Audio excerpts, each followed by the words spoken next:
Brochim Habayim. Welcome, friends near and far. My name is Wayne Firestone. It is Sunday.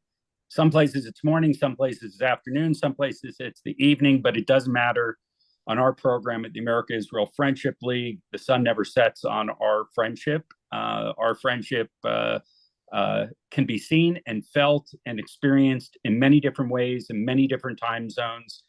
And I can't think of a time where, frankly, it has been more important for Israel to have friends, for Israel's friends to understand the tremendous challenges, pain, and yet resilience of Israeli society in addressing the many concerns of the day. This has been the case for many who know the history of Israel and the Jewish people.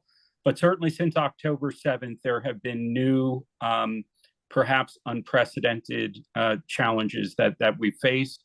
And since October 7th, we've been bringing you programming from people who really are at the forefront of not merely reporting on, but addressing and pivoting to allow for their talents, their efforts to make a difference. And we're grateful to everyone in the audience for being with us. In a moment, I'll introduce our program sponsor and our program participants on the panelists. But I want to begin the episode actually by with a community building moment to remind us sort of a little bit why we're here. And so I want to begin with a question, inviting anyone in the audience to put into the chat and share, anyone who's watching us live now at the moment.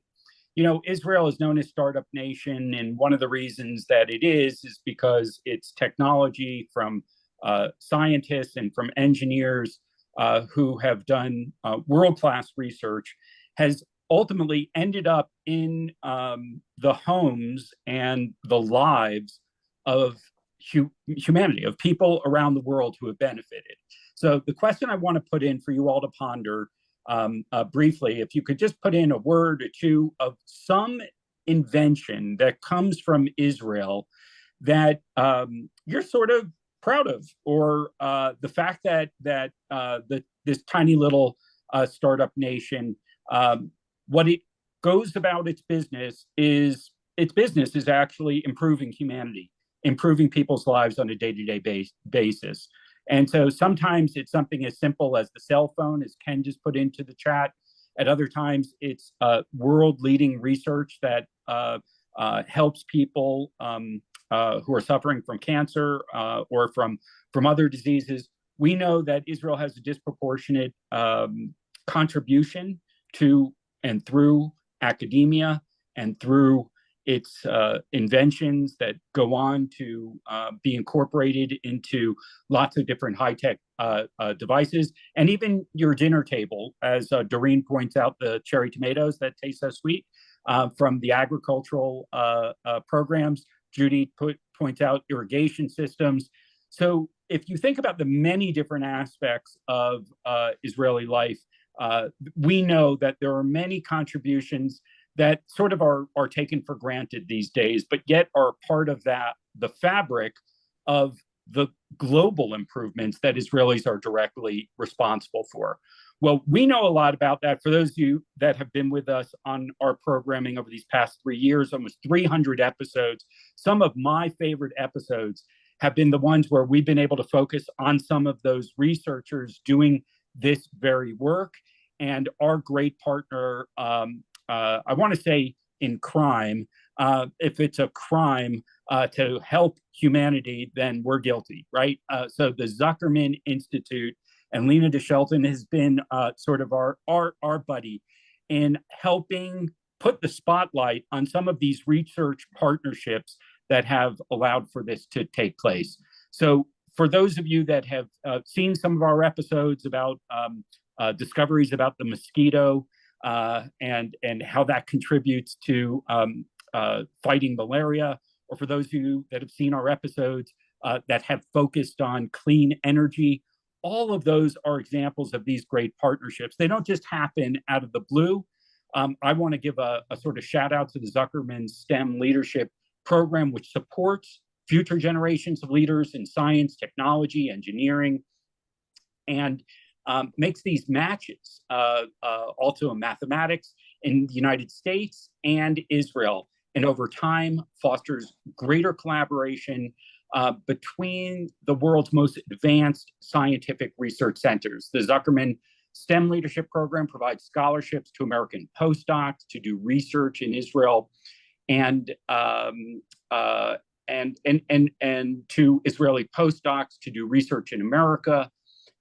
The program also offers funding to returning Israeli faculty to set up research labs in Israeli universities. We've had a lot of fun looking at some of those research labs, and we're grateful again to the Zuckerman Institute for this long-term commitment to these kind of collaborations, some of which result in those sweet tomatoes, and some of which result in larger advancements for the benefit of all. Ken's pointing out drought-resistant crops, something that helps deal with famine.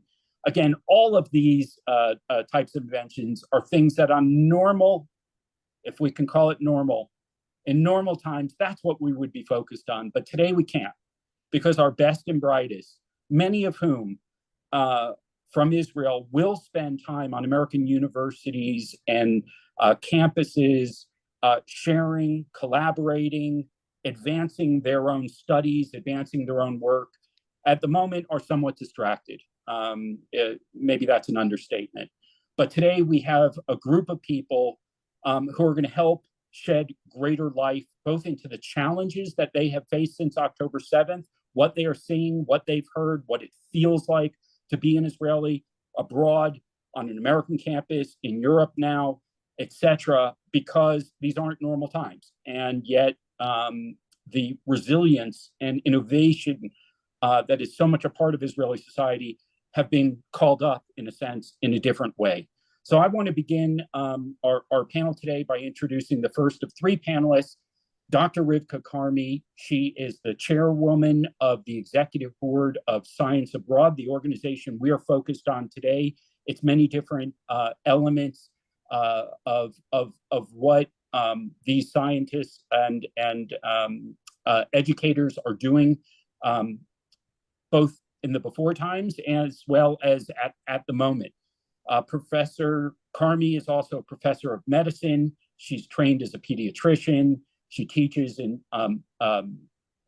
medical genetics and ethics. And many people know her, perhaps on this call, from 2006 to 2018 as the president of Ben-Gurion University. We are so grateful to have Professor Karmi here with us today. We'll introduce each of the panelists. This is going to be very discussional, but I wanted to give Professor Karmi an opportunity just sort of to introduce herself in this role and the work of Science Abroad today, and why, of the many different things that she's involved in, this is so important at this very moment. Well, thank you very much, Wayne, and thank you everybody for having us here.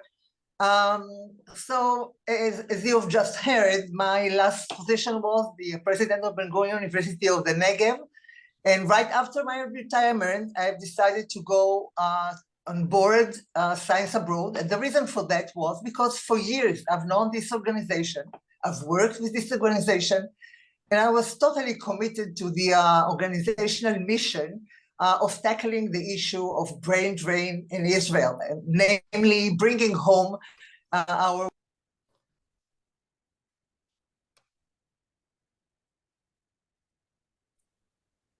Well, I think we got cut off there for a moment with Professor Karmi. We'll work to get her back on. Perhaps we will pivot now to a second panelist. I don't know what happened on the audio or visual there. Okay, so I'm going to suggest, till we can get Professor Karmi back on, why don't we introduce now Dr. Chen Pundak, who is a postdoc at NYU as we speak. She'll explain to you in a moment why her backdrop looks a little bit different than downtown Manhattan and the Village at the moment. But we assure you that she is calling in from New York. She has a remarkable field of research that she's involved in that relates to cybersecurity, that relates to social media. It's very interdisciplinary. I won't try to describe all of it. I am so interested in the stuff that she's working on. I may have to curb my own enthusiasm to ask her about her work in various fields. But I am also very moved and honored to introduce someone wearing her hat of science abroad and to hear a little bit about her perspective of being an Israeli on campus. Dr. Prendak. Yeah, thank you. So, I mean, I'll continue the last sentence first of Rivka Karmi about the science abroad mission and the issue of Israel to bring back researchers. So the way the system work, the education system work in Israel is that we're supposed to either do our PhD abroad or do our postdoc abroad. And the reason is that this is a globalized world and we want to be connected. That's the way you do research. But then you go for a few years, in my case, to New York City. You build your life, especially in certain ages, and then what? You're just supposed to leave it and go back home.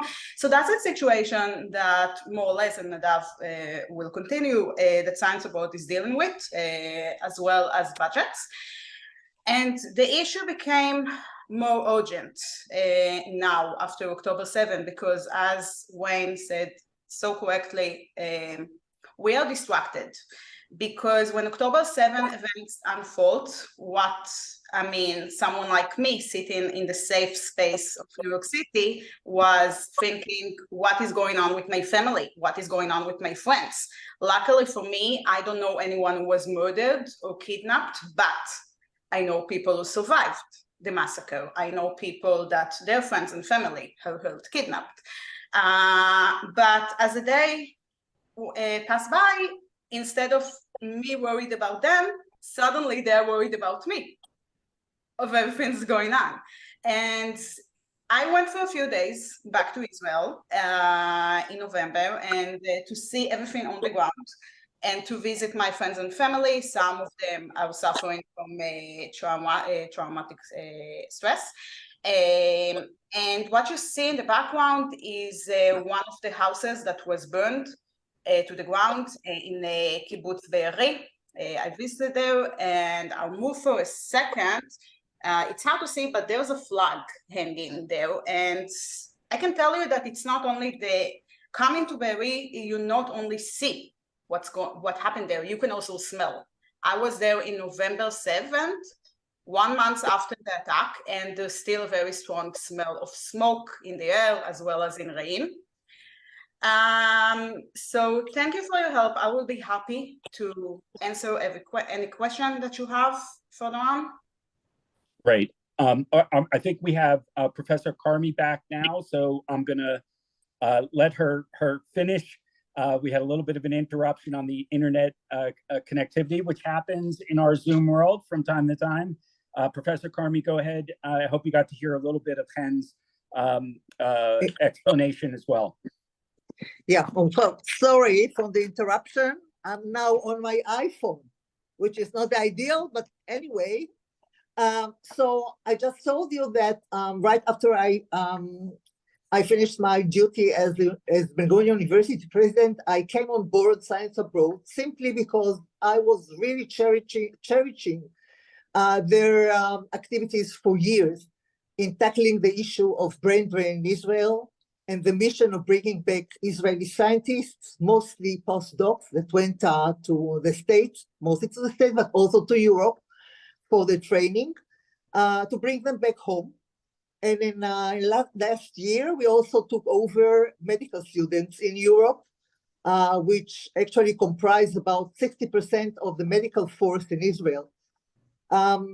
So, you know, as you will see later on, portrayed by our CEO, Nadav, the organization is operating on many different levels to fulfill its mission. In this year, 2023, prior to October 7th, I call it 2023 BOC, before October 7th. We were actually dealing with a new challenge of the organization that brought by the hot debate in Israel of the so-called judiciary reform. We realized that it caused really a huge increase in a number of Israeli scientists either deciding or contemplating on not coming back to Israel. So we had a great deal of issues that we had to deal with, to address in order to change this situation. And then, you know, practically overnight, our world in Israel turned upside down. The atrocious program by Hamas ISIS changed dramatically everything, and also the discourse in our organization in Science Abroad. The network has found itself in a stormy and really highly emotional reality of being Israelis on foreign campuses, and especially in the US, as well, and this was, I think, rather new, as well as the meaning of being a Jewish person in an environment that first was indifferent to the colossal massacre, but then soon enough became hostile, violent, and dangerous to Jewish persons, and definitely to Israelis as well. So this situation actually demanded a shift in our organizational immediate goals and various activities. But it also raised some very serious questions that needs to be answered, and also insight to be gained in order to try to deal with the current situation, but even more than that, to really address the future reality of being an Israeli on foreign campus, because we will keep on going for our postdocs training, fellowships for doctors, and etc. And we need to understand what is the new reality and how we have to really take care of what is needed. So it's not only bringing back our scientists, but make sure that while they are there, they are safe and being treated as we would like to all Jewish students be treated on campuses in the world. Well, you know, it's so interesting in thinking about marking time with this particular event of October 7th, and then there are elements of challenges I think that we've understood that Israeli academicians have faced, Israeli students have faced in universities abroad, and Science Abroad has been proactive in thinking, as you said, not merely how do we react to the current moment, but how do we ensure that the strong network of ties that underlie certainly the America-Israel relationship, but also relationships in China, relationships in Europe, relationships in South America and around the world that are so critical that the researchers from Israel will not be intimidated in terms of doing their day-to-day work, but also that they will also know that there is a home and resources for them in Israel that can be, recycled or continued to be reinvested back in the source of this innovation back in Israel, which is so important as well. So I want to introduce now, before we begin our discussion with all the panelists, Nadav Douani, who is the CEO of Science Abroad. Nadav has been working round the clock with his colleagues since October 7th on both helping assess and monitor what Israelis at various universities around the world are seeing, feeling, hearing, encountering as they try to go about their work, and at the same time thinking about them as the very rich ecosystem that is distributed around the world at this moment as a result of Israelis being so global, as a result of Israelis being so integrated into the most innovative universities and learning environments around the world. Now, Nadav has lots of different experiences that he brings to bear on this. He's a prior advisor to the Prime Minister's office on issues of both technology as well as education. He's also an active member of the Hod HaSharon Local Council and integrating some technology solutions in that beautiful town and area in Israel. But today, Nadav comes to us in his role as CEO. He has prepared a presentation with some slides that'll give you an example of some of the things that he will talk about and explain to us sort of as a broad landscape of what Israelis are encountering. I do want to offer a trigger alert. I don't think it will come as a surprise to anyone watching this or watching and learning about deepening their understanding of this moment of what it is to be an Israeli, what it is to be traumatized by certain images that you're seeing that maybe were really even incomprehensible before October 7th. So if you want to just listen, you can turn off your video and listen. And if you want to be aware that the content and this discussion are meant to help inform you, not to shock you or scare you in any way. But indeed, Nadav and his colleagues have put a lot of thought into this in terms of sharing you and first giving you this assessment before we then move into the conversation. Nadav, go ahead. Hi, Wayne. Hello, everyone, and thank you for having me here. Thank you for the AIFL for the opportunity to share with you about Science Abroad, our vision, what we were doing today at universities around the world. So I would like to share with you a short presentation about what we are doing, and I would like to tell you a little bit about our work and who we are. So Science Abroad was established, just one second. Now it's okay. Science Abroad was established in 2006 by two young Israelis, Dr. Shmuley Kess and Dr. Gil Blinder, that moved abroad to do their postdoc at MIT and Harvard. They had the opportunity to meet each other in some party, and they thought and they were wondering how they can help Israeli scientists to go back to the state of Israel and not staying abroad. In their vision, they saw airplanes full of Israelis, hundreds of Israelis taking the flight from Boston and landing in Ben Gurion Airport in order to start their new life, to start the second term of their life in the state of Israel and become part of the Israeli academia and the Israeli industry.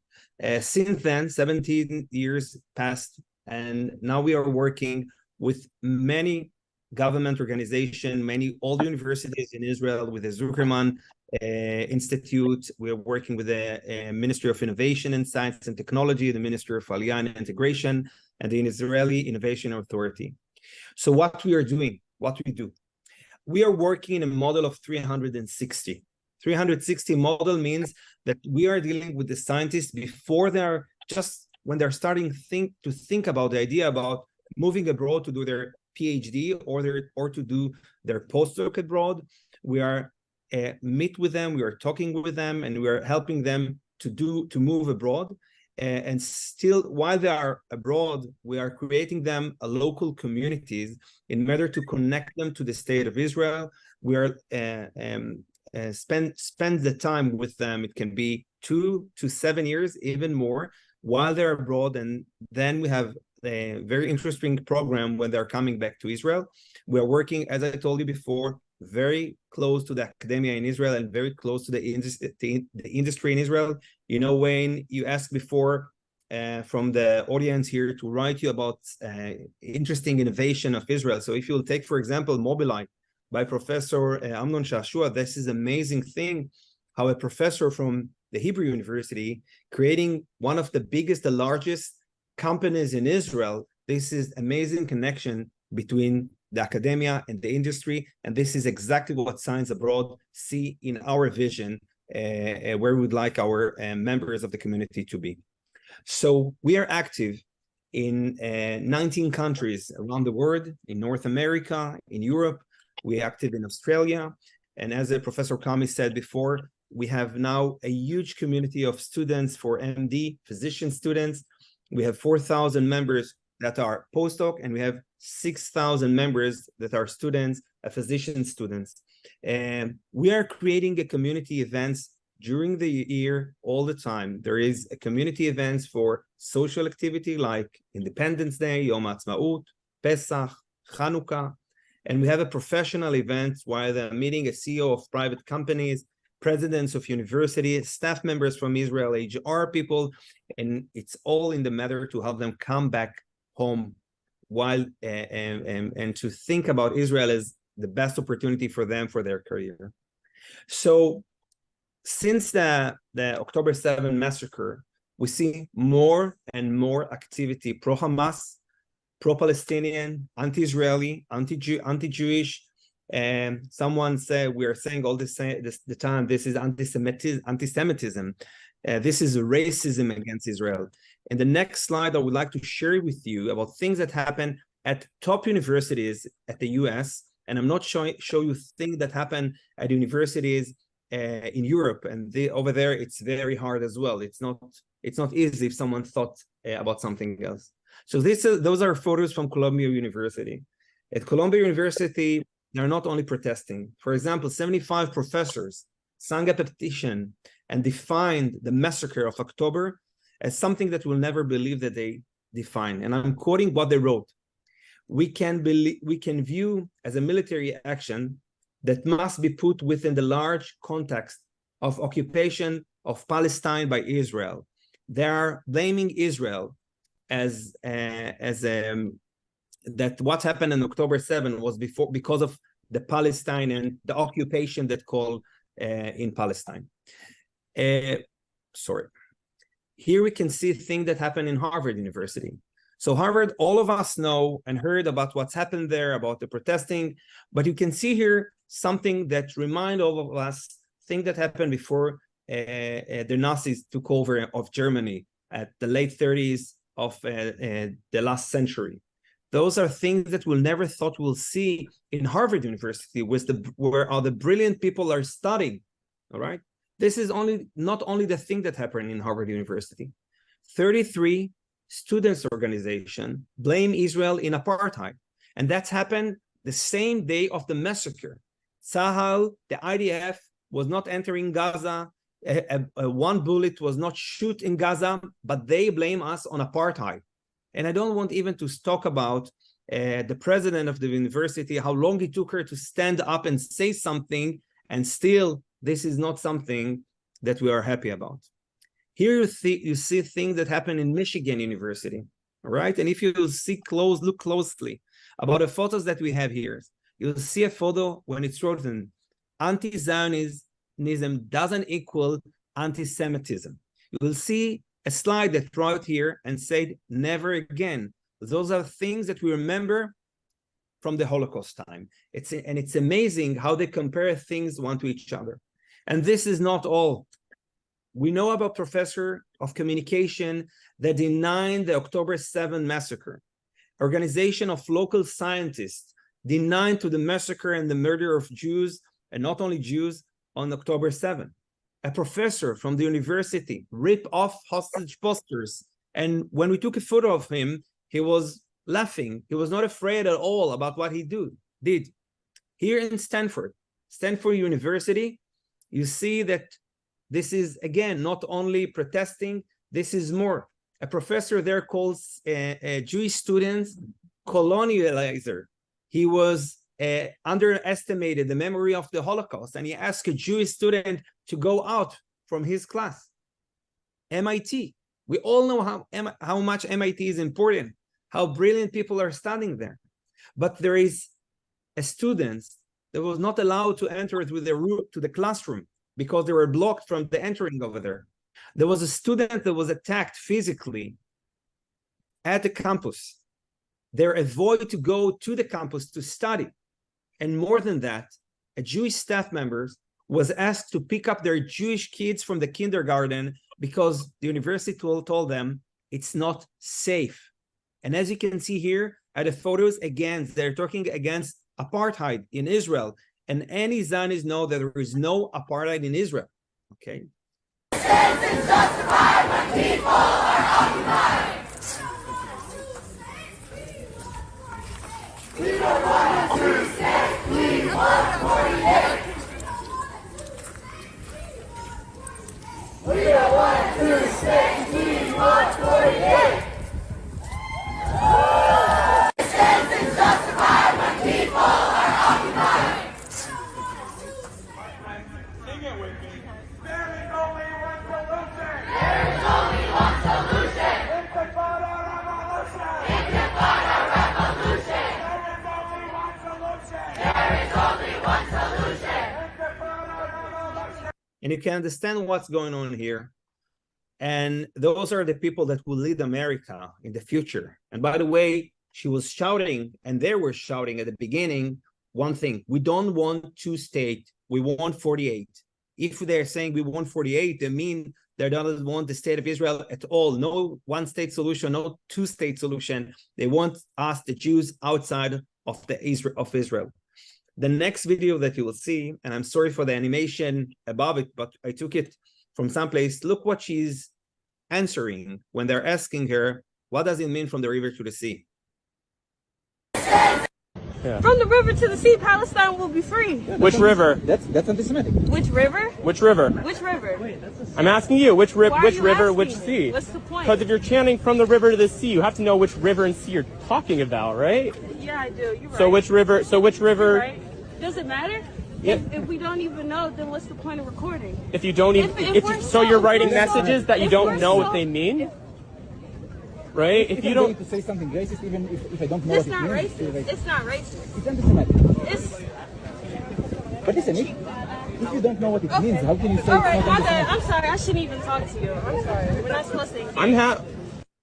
They're shouting at the universities, from the river to the sea, Palestine will be free. And when we're asking, and someone is asking them which river and which sea, see the answer. She's not the only one that answer like that. What we're doing in Science Abroad, here you can see more pictures about things that happen in different university. I would like you to focus about only one. You see the middle photo of the SRS one. This is a staff member from Davis University. You can read what she wrote down here, but you can see the small emojis of the axe, of the knife, of the blood. We call the FBI, we send them that, and we ask them to take care of what happened there. And think how Jewish students, how Israeli students feel in that academia, how they can feel safe and free, how they can feel acceptable in those places. They can't. So what we're doing in Science Abroad, we create a coalition of few groups that were launched here in Israel, and one of them is located abroad, and they're dealing with specific targets. They're working directly with donors, with professional association, faculty members, university presidents, and more. So, of course, Science Abroad, all our managers are committed to that mission. They are collecting things that happen. They are active in different groups. There is the Taking Action group that's working closely to Science Abroad, led by Dr. Rinat Metzuyanim from the Technion. Now she is on sabbatical year at the US. What they are doing, they're addressing academic leaders and donors, and they ask them to take a stand and to be active against anti-Semitic and pro-Hamas activities. We have Israeli faculty group that leads by Professor Nitzan Senzer from Tel Aviv University, and Professor Milet Shamir she's the VP of Tel Aviv University. And what they're doing, they're using their international network and addressing professional association and ask them to be active in favor of the state of Israel. If something happened in a specific university, they're using their own connection in all universities in Israel and ask them to be proactive to the state of Israel. There is another group they call the Hamal HaMerkazi, led by Professor Itai Atar from Tel Aviv University and Tamar Rubinstein. They create digital media information specific to people from the academia. This is hard, but they're doing their best. Of course, the Zuckerman Institution by Lina De Shilton and Professor Daniel Ben Uliel help with legal advisory, and help to write letters to the campuses and give the best advice to our people at the campus. There is the Bashar organization, and one of the most important group are called 7 October Academic, led by Professor Michal Ne'eman from Weizmann Institute, and they are active against faculty member abroad that support Hamas, and they're using their network against it. They're writing a petition and ask those organizations to be proactive, the state of Israel. And there is another group without name that led by a businessman in New York and by the Israeli consulate. And what they are doing, they are mark students that's talking against the state of Israel. It's okay to speak against the state of Israel, but if you're pro-Hamas and you're supporting terror, someone needs to know about this. And they are making sure it will publish online or people will know about it. But that's not all, and I'll do it very briefly.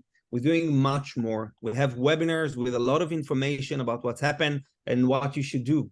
We had a meeting, a physical meeting with our communities that are doing caring and sharing. People are sharing their thoughts and they're talking and helping each other. We have events about focusing, providing practical tools, dealing with traditional and social media, how to deal with that. We have meeting with psychological, mental health that everyone needed, especially people that are outside of Israel and doesn't have the communities that support them. We are supporting that. We have legal advisory. We are sending letters to the president of universities. We send letters to donors of Ivy League University and ask them to stop their donation. And if they would like to move the donation to the academia here in Israel that really needed it. So we have a goal in that battle. We would like to make sure that the Israeli students will feel safe at university, that their families will be safe. We are planning to create a stronger connection and significant collaboration with the Jewish organization at the universities. If we're talking about Hillel or Chabad or a local organization of Jewish students groups, and I'm not talking about the JVP and INN, of course. I'm talking about the one that support the state of Israel. And we believe that because Science Abroad has such a wide, we're located in such a wide areas in so many universities, and we have people that are volunteering in order to make sure that Israel will feel safe and have a connection to the state of Israel. The next step will be connecting them to a Jewish organization at universities, because at the end of the day, we are one. We can't be split. We are not two. We are one, and we should be one in front of all the people that want our bad. That's all. Nadav, thanks so much for that overview, both of the current situation as experienced by your many colleagues around the world, in that really telling slide showing the level of organization and focus that you all have. I want to start and bring on all the other panelists into the conversation so that we can talk about some of these dynamics.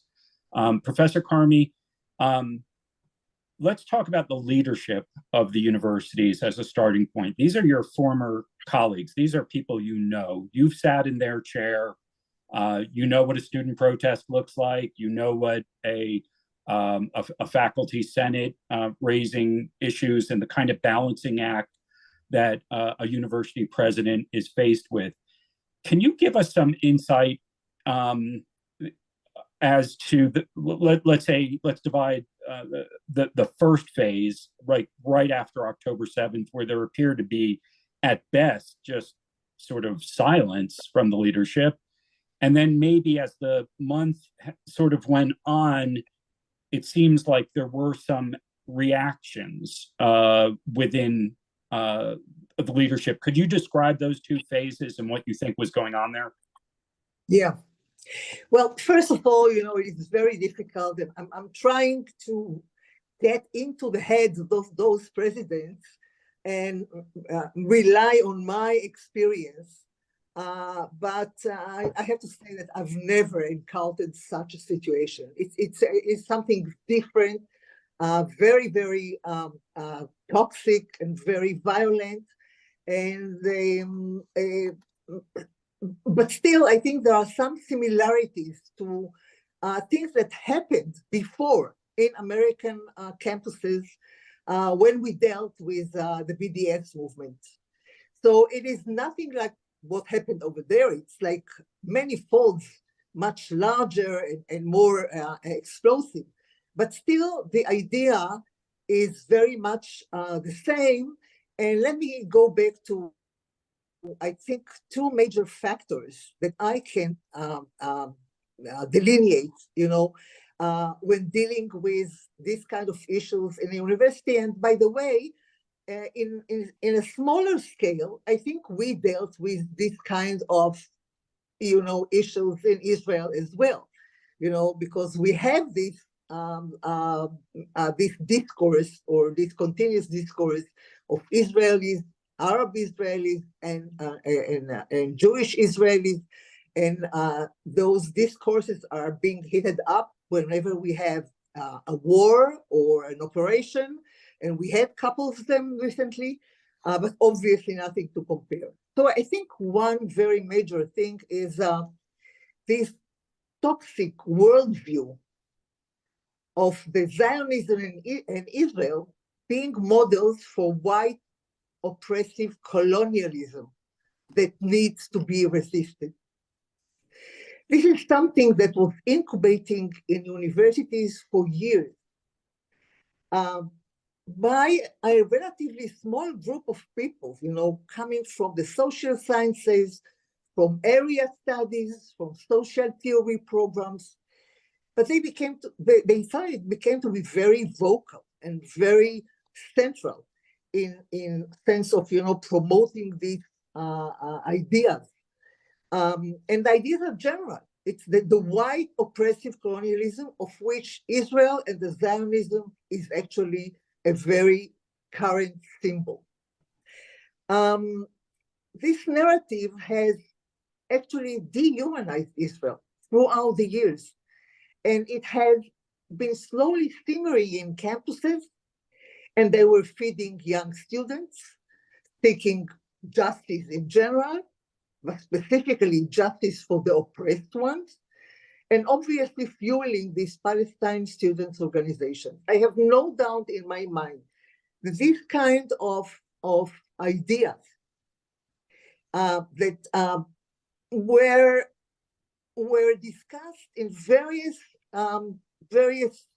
areas in the universities, actually gave rise to what we saw during the BDS era. So in fact, the BDS that called for boycotting Israel and boycotting the Israel academia specifically, if you come to think about it, the BDS discourse celebrated free hate speech in campuses demonstrations. We saw it, we knew it, and it was endorsed and supported by faculty, by those faculties. And I think, to my mind, the academic leadership simply surrendered to their academic faculty agendas. It was very difficult to come across against this kind of, supporting resistance to colonial kind of oppression of the Zionists or the Israelis over the Palestinians. And then the other thing, which I think very crucial also, is the extreme politically correctness vibe that took place in the past decades or so in US campuses. Also in Israel, but to a very small extent. What was it? Definitely, it was calling and emphasizing the right for free speech, but almost at any cost. Diversity, inclusiveness, sense of belonging, while in itself, this is a very positive value set for academic organizations and institutions. But it actually literally endorsed and normalized and legitimized violent behavior on campus that allegedly supported the oppressed and those that belonged or identified with them, in this case, the Palestinian people.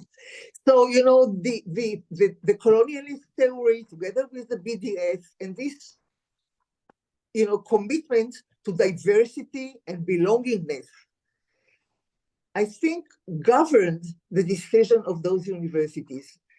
Now, to be very honest and open, I don't think any of them was actually initially exposed to the horrific and unspeakable atrocities that was happened in Israel on October 7th. Obviously, we as Israelis, we were adhered to the TV 24 hours a day. And we saw everything and we knew and we heard. They didn't. They just heard about this thing that didn't register as something so horrific. So initially, I would think, as an American president who is, not very knowledgeable about the situation, but then in a couple of hours, it became clear that what happened had nothing to do with the conflict. It was a sheer, massacre, rape of women, kidnapping children. It was like very, very soon, it was very clear. But nevertheless, they didn't come back to say, now we have the information, and now we say, we clearly condemn, unequivocally condemn this terror attack and really call Hamas by its name as a terrorist group. I don't know, there are other issues as well. I mean, we were told just recently, we had a report by NACRI, but by NCRI about these undisclosed contributions in the billions to many American universities and colleges, claiming that this, money from authoritarian regimes, many of them in the Middle East, actually fueled a lot of, activities on campuses, and in a way made those leadership or academic leadership very much, constrained by their maybe obligations or whatever they need to deliver. I'm not sure about that. I mean, we know that there is a correlation between anti-Semitic events on campuses that was very much supported by those financial sources. But, correlation is not always causation. Most probably this is true. But as a university president, I can tell you that finance is something very, very central and important to the university. I cannot believe that this very faint and to me immoral response to the situation had something very significant to do with the financing issue. Thank you for that perspective on the leadership. Dr. Pundak, I want to shift the question, frankly, from the bottom up.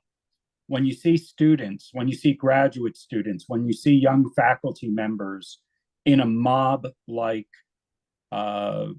environment, whether it's in Manhattan or in Madison, Wisconsin, or somewhere else more geographically isolated where there are smaller Jewish populations,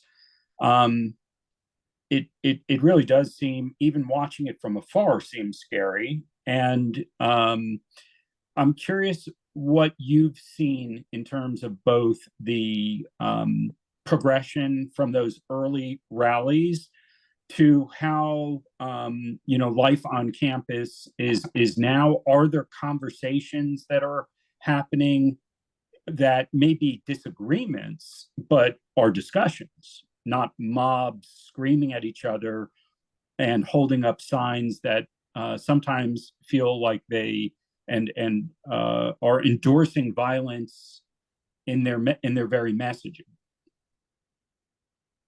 So the first time that there was a rally in New York City was October 8th, the day afterwards. I mean, so there were two rallies that day. One of the Jewish community wanted to support Israelis, and then there was another rally of Palestinians. In a certain point of time, the two rallies decided one to stand one against the other, and I don't need to say how I felt in that situation, and I wore the same shirt that I'm wearing today. I'll just tell you what the New York City police did. They were standing along us all the way. It was close to Grand Central, and they actually escorted us. Everyone that left the rally after a few hours, they escorted us. We didn't ask for it until we got to the station because they were afraid that something will happen to us. On October 13, Friday, there was the first Rage Day, as they defined it. And I can tell you that, I mean, I was, the first week, I was all the time in Zoom, phone calls, emails around things that happened in Israel, helping a special unit of the army, as well as some of the kibbutzim. So I wasn't aware of what's going on. But then the night before, I got a message from, used to be a good friend of mine in New York City, non-Israeli, non-Jewish. He told me, please stay home tomorrow. And I'm like, no, I'm not going to stay home and hide.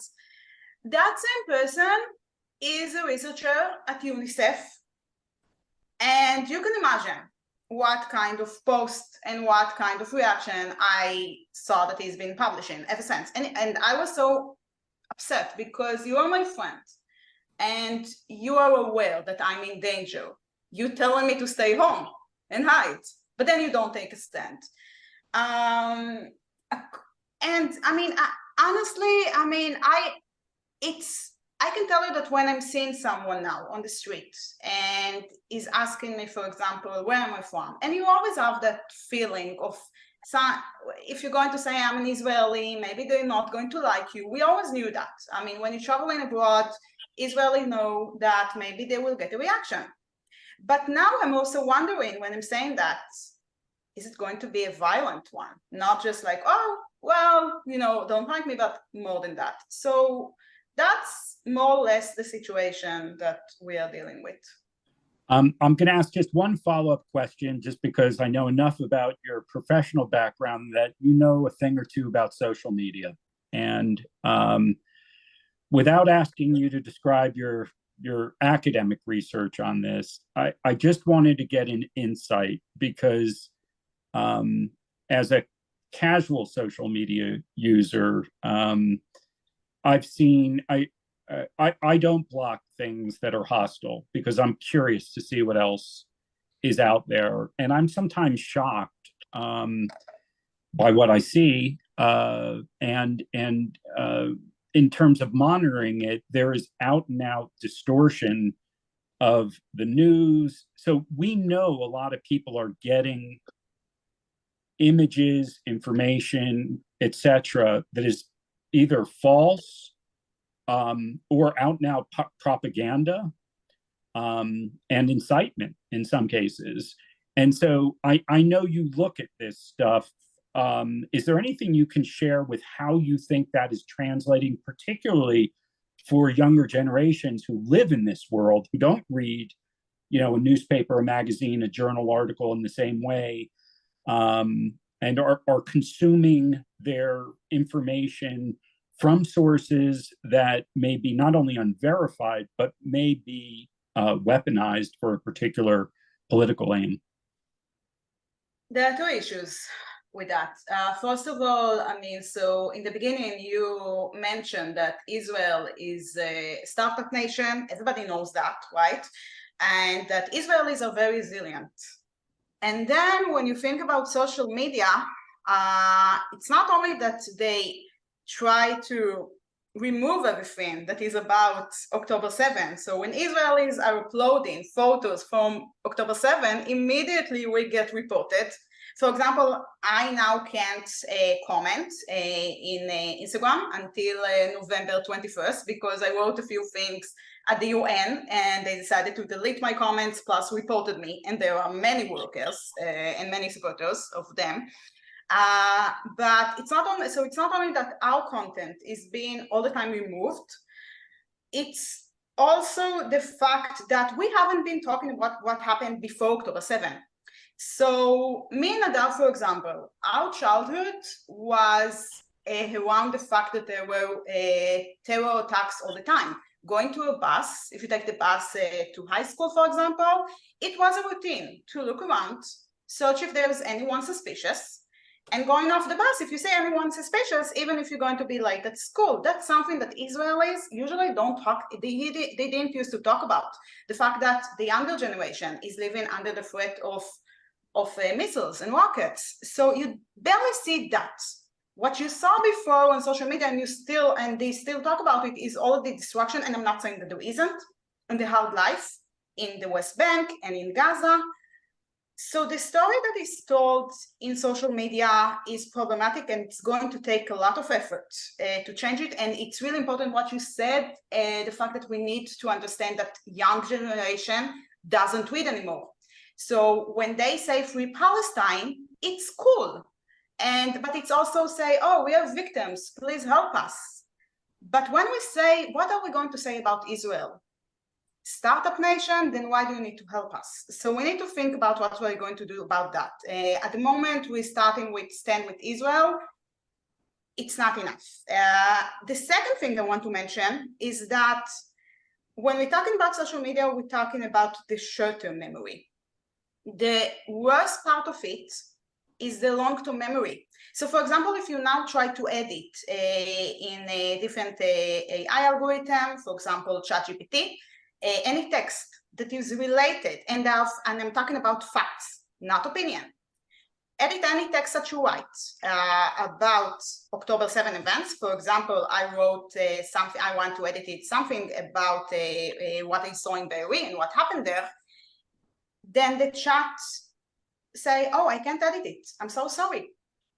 And you need to work through it and to explain to him. And it took me 1 hour and a half until ChatGPT agreed to edit sentences that are facts about what happened in October 7. If you do it the other way around, for example, you ask GPT to edit a sentence saying on October 7, IDF entered Gaza and burned multiple houses, it will do that. It will not stop you and say, oh, I'm sorry, I can't do that. And it's not because ChatGPT is anti-Semitic or something like that. It's because ChatGPT is an algorithm that represents the different opinions that are out there on social media, on the web. So the problem of social media is not only what's going on in social media, it's way all around that. And I mean, when we think about what's going on, we not only need to think about the immediate response, we need to think about Wikipedia, we need to think about ChatGPT, the different algorithm, and Israel as a country, and we do need your support with that, definitely need to plan ahead how we're going to fight that, because we're not going to disappear social media and its effect on the younger generation. So just promise me this, that when we're done with the war, we get to have an episode on a real substantive topic like that you gave us. I realized that was on one foot very helpful, and I think it also illustrates the level to which, Nadav, in your chart you showed how you're attacking this issue, that there are multiple, just like there are multiple fronts in the ground war, there are multiple fronts in this sort of propaganda war. We're up at the top of the hour. Nadav, I want to give you just 1 minute to close us out. We had a couple of questions about sort of the costs and the model for science abroad, of what it takes to actually bring back academics, and is it worth it? Is it doable for such a small nation to sort of recruit back its best, or is it better to have them just study in Israel? Can you just give us the sort of 10,000 foot level of why this is so important at this moment to make sure that this model works for Israel for the long term? You know, when you were listening to Chen, for example, to do her postdoc now in New York, you understand why you need her back in the state of Israel. That was example now for the brilliant people that are abroad, and you need them back in the state of Israel. You know, we get the Nobel Prize through the years all the time. We are the high rank of the Nobel Prize winner, a patent that we're getting. Without those brilliant people in the state of Israel, we will not, I don't want to say we'll be stuck, but without those people, we will not succeed to keep the academic level, will not succeed to have so many startups. And we're a small country, as we all know, and this is the only research, the real research that we have. Put the gas on the side, the brain of the brilliant people of the state of Israel. So we took those challenges on us. And now we have another challenge, fighting the racism against Jews and Israel abroad.